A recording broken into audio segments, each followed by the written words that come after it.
Hello friends, I am Deepak sir and I am back on my channel Deepak sir chemistry zone. और दोस्तों, इस बार मैं जो topic लेकर आया हूँ ना, वो बहुत ही इंपॉर्टेंट है ऑर्गेनिक पॉइंट ऑफ व्यू से। You can't deny this fact, जब आप खुद पढ़ोगे मालूम पड़ेगा। न्यूक्लियोफाइल्स, ओके, न्यूक्लियोफाइल्स ये बहुत ही इंपॉर्टेंट है।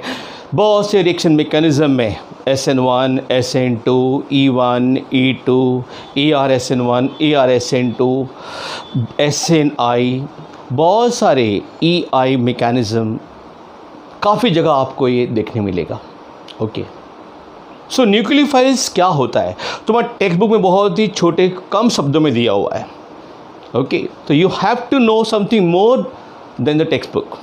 क्लियर? सो एक एक चीज़ सुनना दोस्तों कि न्यूक्लियोफाइल वास्तव में क्या होता है, न्यूक्लियोफिलिसिटी क्या होती है, और एक टर्म है होती है बेसिसिटी, वो क्या होती है। So, in a very elaborative manner, I am here with nucleophiles and the nucleophilicity. I hope this session will be very very useful to you. इसके बाद हम जाएंगे रिएक्शन मैकेनिज़म्स के अंदर, SN1, SN2, EN, ओके, मतलब E1, E2, E1CB, ऐसे कई सारे मैकेनिज़्म हमें पढ़ना है दोस्तों, very very important. Okay friends, so आज हम पढ़ने वाले हैं बहुत ही important terms, nucleophiles. Okay, nucleophiles क्या होते हैं और न्यूक्लियोफिलिसिटी क्या होती है, बेसिसिटी क्या होती है। ओके, सो न्यूक्लियोफाइल्स का मतलब होता है न्यूक्लियस लविंग स्पीशीज़, मतलब पॉजिटिव चार्ज लविंग स्पीशीज़। इसका मतलब ये जो न्यूक्लियोफाइल्स होते हैं उनका खुद का चार्ज क्या होना चाहिए, नेगेटिव, या they should be electron rich, तभी जाकर के वो एक इलेक्ट्रॉन डेफिशिएंट या एक पॉजिटिव चार्ज पर अटैक कर पाएंगे। उनका सिंबल होता है NU-। ये रिएक्शन मैकेनिज्म में आपको बहुत देखना मिलेगा, तो आपको समझना होगा कि कौन सा वाला स्ट्रॉन्ग न्यूक्लियोफाइल होता है। Question is asked, arrange the following in the decreasing order of nucleophilicity, या which of the following is the strongest nucleophile, या question can be asked which of the following is a nucleophile. तो remember, पहला ही negative charge, okay, negative charge containing ions basically are nucleophiles like Cl-, Cn-, NO2-, OH-, etc. Second is electron rich neutral species. Okay, so those molecules which have non-bonding electron pair, like in water there are two lone pairs over oxygen. In ammonia molecule there is one electron pair over nitrogen. Okay, in the same way SH, and any such molecule which has electron pair on the atom which can be donated. Third is the organic compound having multiple bond between carbons, that is ethane, like diene, alkyne, even benzene. They also act as nucleophiles. Remember, this is important. And compounds having multiple bond between carbon and a heteroatom.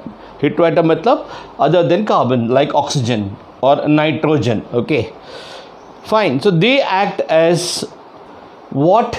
They act as both electrophiles and nucleophiles. So they are called ambiphiles. Remember, they are called what? Ambiphiles. So what are ambiphiles? So ambiphiles are the species which act both as electrophile and nucleophile. So guys, this was about the nucleophiles. Okay, negative charge species, electron rich neutral species, and a molecule having multiple bond between carbons and those molecules in which there is a multiple bond between carbon and a heteroatom, like oxygen. Even you can take nitriles, CH3CN, C triple bond N. They act as ambiphiles, but they act as both as electrophile and nucleophiles. Okay friends, एक और term है ambient nucleophiles, मतलब ऐसे nucleophiles जिसमें एक से ज़्यादा electron donor atoms होंगे। रिमेंबर, एक होगा नेगेटिव चार्ज उसमें और एक होगा neutral, like CN, okay, like ONO। यहाँ N से भी लिंक हो सकता है और O से भी लिंक हो सकता है, यहाँ पर C से भी लिंक हो सकता है और N से भी लिंक हो सकता है। तो such nucleophiles are called ambident nucleophiles.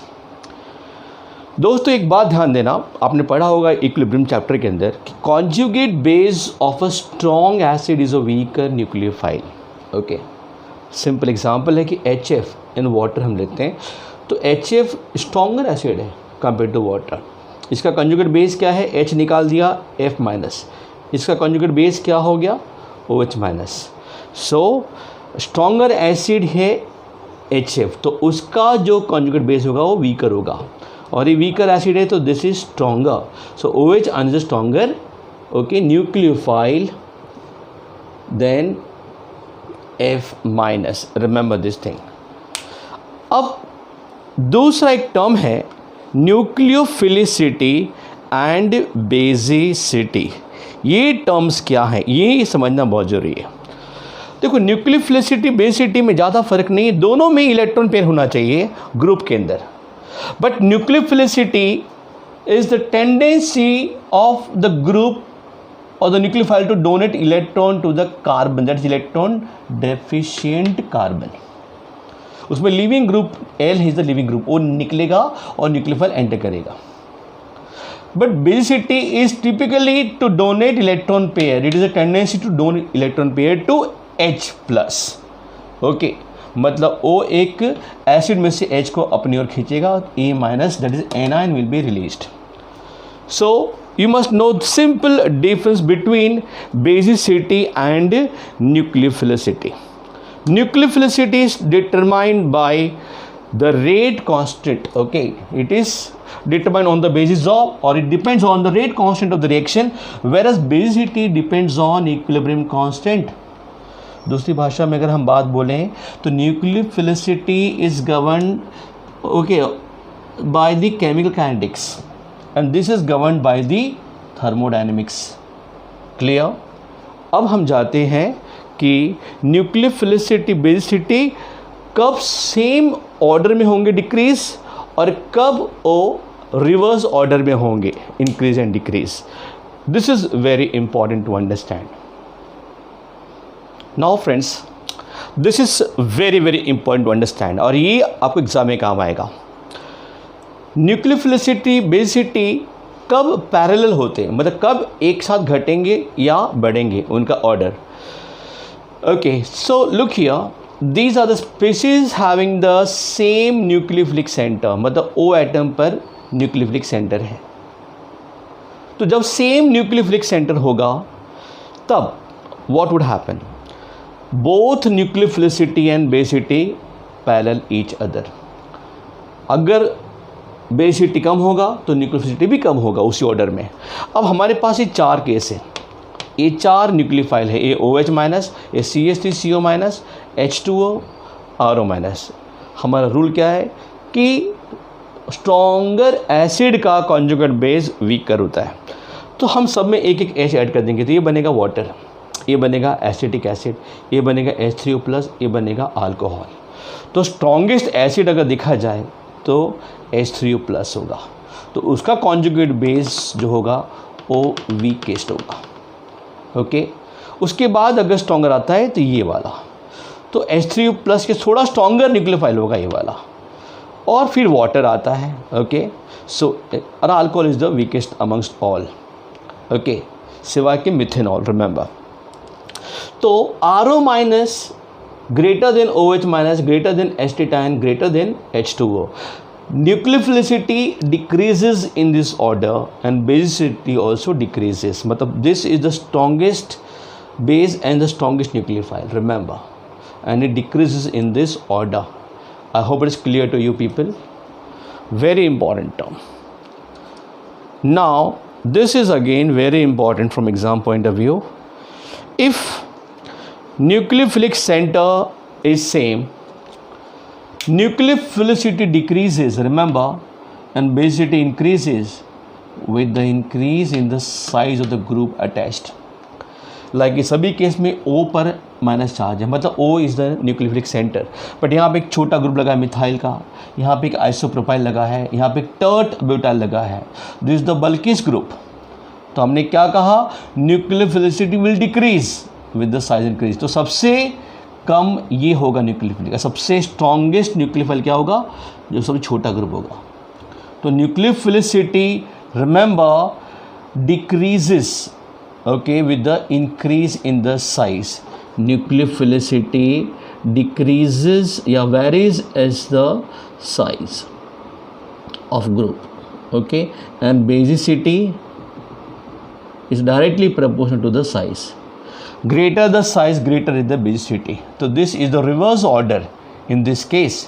ये साइज बड़ा है ओके, तो इसका बेसिसिटी ज़्यादा होगा, फिर इसका थोड़ा कम, इसका थोड़ा कम। ये रिवर्स ऑर्डर होता है न्यूक्लियोफिलिसिटी में, ये आप भूलना मत।